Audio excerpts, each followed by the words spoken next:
бүгүнкү Орто Азия мамлекеттеринин түптүүлүү учурларынан башкача айтканда 9-жылымдардан баштап түзүлгөн Караханет мамлекетинин пайдубалын куруудагы ошол калктардын катарына кирет. Андан тышкары уйгурлар 6-7 жылымдардагы колдонгон кол жазмасы жана Орто Азиядагы жогорку маданияттуулугу менен да айырмаланат. Ага мисал катары 10-жылымдагы ислам динин алгандан кийинки пайда болгон көрүнүктүү акын жазуучу, илим поздору Махмуд Кашкари, Ахмет Югнакилер. Dili jagынан, tarixi jagынан, dini jagынан bari köp. Oşonçum Kırgız eli Uygurlardı жақсы kütüp alıp, bardıq jaktan, ekonomik jaktan, sayasi jaktan, bir kuruğa material berүү jaktan жақсы жардам бергенде, oşondan bu köpünçe Kırgızстанга көчүгө аракет кылган.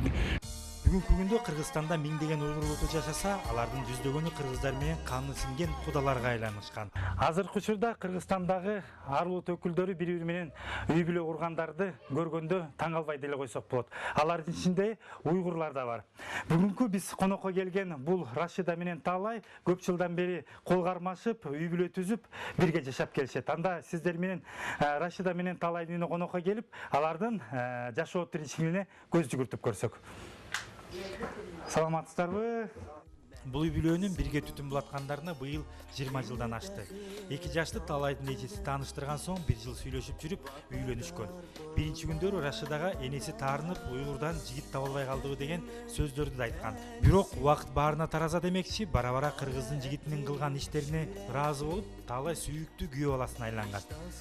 Мени карады кандай күйөө бала болот экен, жакшыбы же жаманбы, мен карашканда кандай мына эмемди ниетимди карап эметип, анан уже жакшы көрүп калышты. Кайнапам вообще сүйүп калды мени. Кайнапам айтчы, аялым эмне уйгурга тийбейсиң, кыргыз тилде таба алгын деп. Анан мен карады жакшы, наоборот айтты.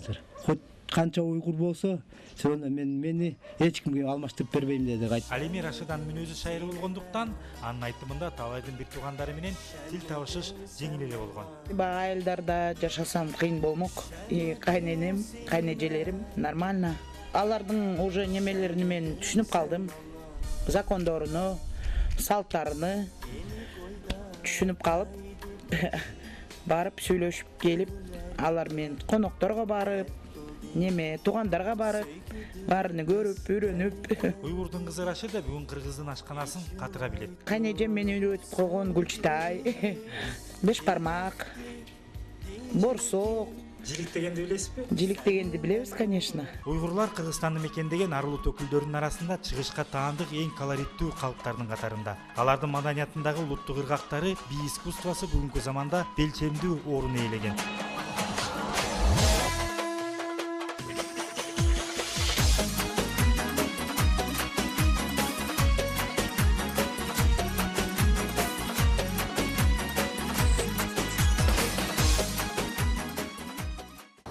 Уйгурлардын улуттук костюмдары дегенде сөзсүз түрдө бизге эмне үчүндүр ар бир кыргыздарга алардын улуттук костюмдарынын өзбектерге окшоштук айтып жүргөндөрүбүз бар да. Бирок бүгүн ушул айтылган сөздү жокко чыгарыш үчүн атайын бизге Дилбар эжебиз конокко келип отурат. Дилбар эже азыр бизге ушул уйгур улутунун улуттук костюмдарынын айырмачылыктары жана кандай жазалар жөнүндө кененирээк маалымат бермекчи.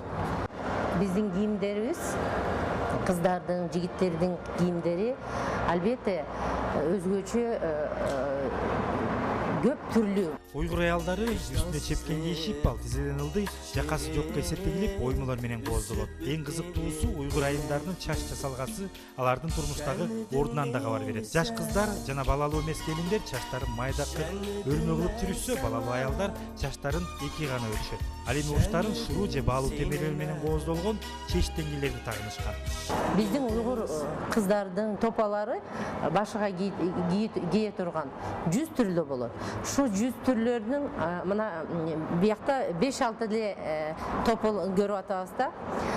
Шундай эле кыздардын кийимдери, уйгур кыздардын, балдардын, жигиттердин кийимдери алар болсо улутту жериге каратылуу болот. Мисалы, например, Кашкардын кыздары, ал өзүнчө кийим болот. Ушундай мындай чапан кийилет, анан болсо белине болсо мындай куру байланат, топу кийилет, анан бул бисер менен иштелген топулар болот. Чындыгында уйгур улутунун костюмдары алардын жашаган жерлерине жараша келет.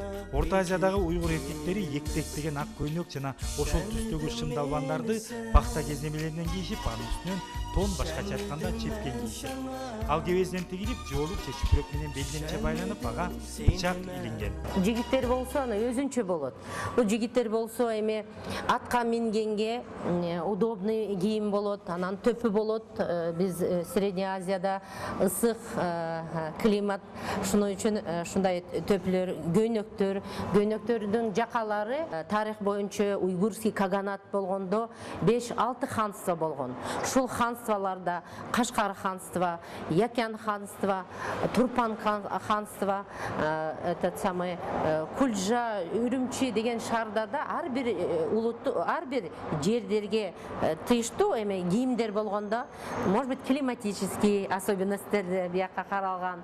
Анан болсо эми үй иши аспактарга, иштеген жумуштарга гана каратылуу ушул кийимдер кийилген.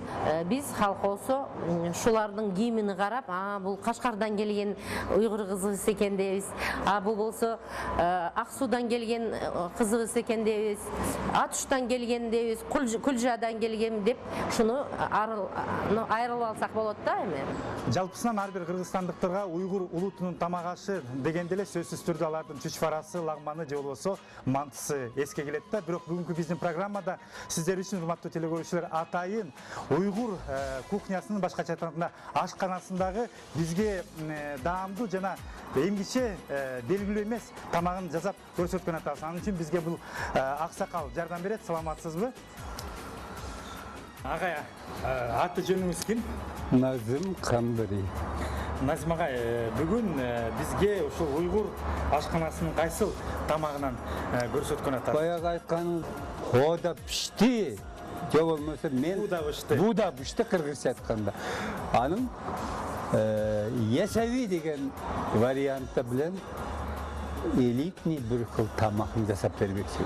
Макул агай, ал тамакты жасаш үчүн эмне азыктар кетет? Биринчиден бул тамак өтө оңой. Ага анча көп бирдеме да кетпейди. Алиге уйгурда бир лакап бар, дендем десең кой эти менен бак дейди. Козунун этиден ярым кило болсо, азыраак пияз, сарымсак и кичкентай жарышчалар болсо аралаштырып туруп, баарыны мариноват кылгандай даярлап, каскан дейбиз, манты пишкен. Ошого коебуз, 40 минуттан кийин пишет, отуруп жесеңиз, будан лаззаттуу таам жок. Хорошо, макул анда агай, анда жасап көрөлүк. Эмнеден баштайлык? Эттен баштайлыкпы? Эттен баштайлык. Келиңиз анда. 50 жылдан бери врач болуп иштеген Назим мырза дарыгерлик менен бир катар илгертен ашпозчулукка да кызыгат. Ал тургай уйгур ашканасына ылайык келген улуттук тамактар тууралуу 10дон ашык китеп да жазган. Кыргыздын тамак ашынан сизге кайсы тамактар жагат? Мага кыргыздын тамагынан быжы менен 5 бармак жагат. Анда кыргыз турбайсызбы? 5 бармакты жакшы көрсөңүз. Мен аны сурап калдым менин. Туулдум уйгур болуп. Өстүм, окудум Кытай болуп. Жашадым кыргыз болуп. Мен кимлигимди өзүм билип алам.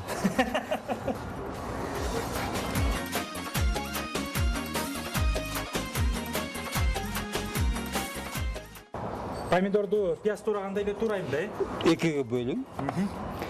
Моунусун алып коюң. Мына туз саламыз.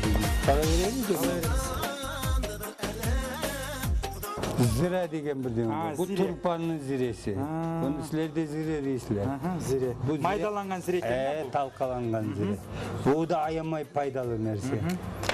Анан кийин могу карамурч болуш керек. Карамурч экен. Чүт-чүтүн да. Буга көп неме кетпейди. Хош. Бу баягы бурчак, сары бурчактан чыгарган соя деп жүрбөйбү? Соя. Буну бизде бурчак сиркеси деп коет. Будан көп саман даамды бузуп коет. Анан кийин күмжүт майы деген болот. Бу эң пайдалуу нерсе инсанга. Билип коюң, буну жеген адам биринчи кармайды, экинчи сак беден, ден соолугу мыкты болот. Мындан канча куябыз ага? Одан 1-2 бал кашык, чай кашыкта примерно айландырып туруп. Мен колумду коюп 2 жол жуудум азыр сабындап. Көрдүм. Аралаштыра берсеңиз болот. Болот, ишенесиз, э? Ишенем. Анда менен. Етті ушундай болгондон кийин турап биткенин түзүп чыксаңыз анан көркөм болот да. Бизге азыр бунун көркөмлүк эмес, даамы керек. Урматтуу телекөрүүчүлөр, мына өзүңүздөр байкагандай биз жасап аткан бул бууда бышылчу уйгурлардын даамдуу тамагы даяр болуп, азыр Казанга кетчү мезгилине келип жеттик.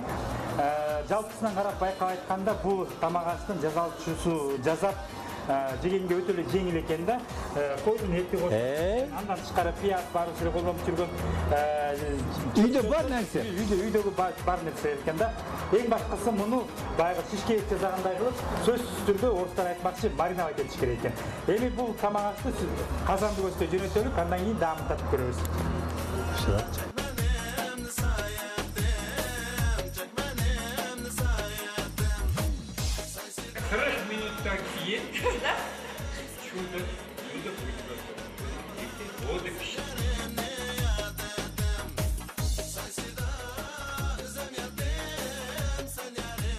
Уйгур десе көп могу биздин кухня, бай кухнямыз бар. Ушул улуттук тамактарыбыз жакшы да, ошон үчүн ушул тамак аркылуу биз энди таанытып атабыз да, мындай өзүбүздүн немемизди, тарыхыбызды, байлыгыбызды.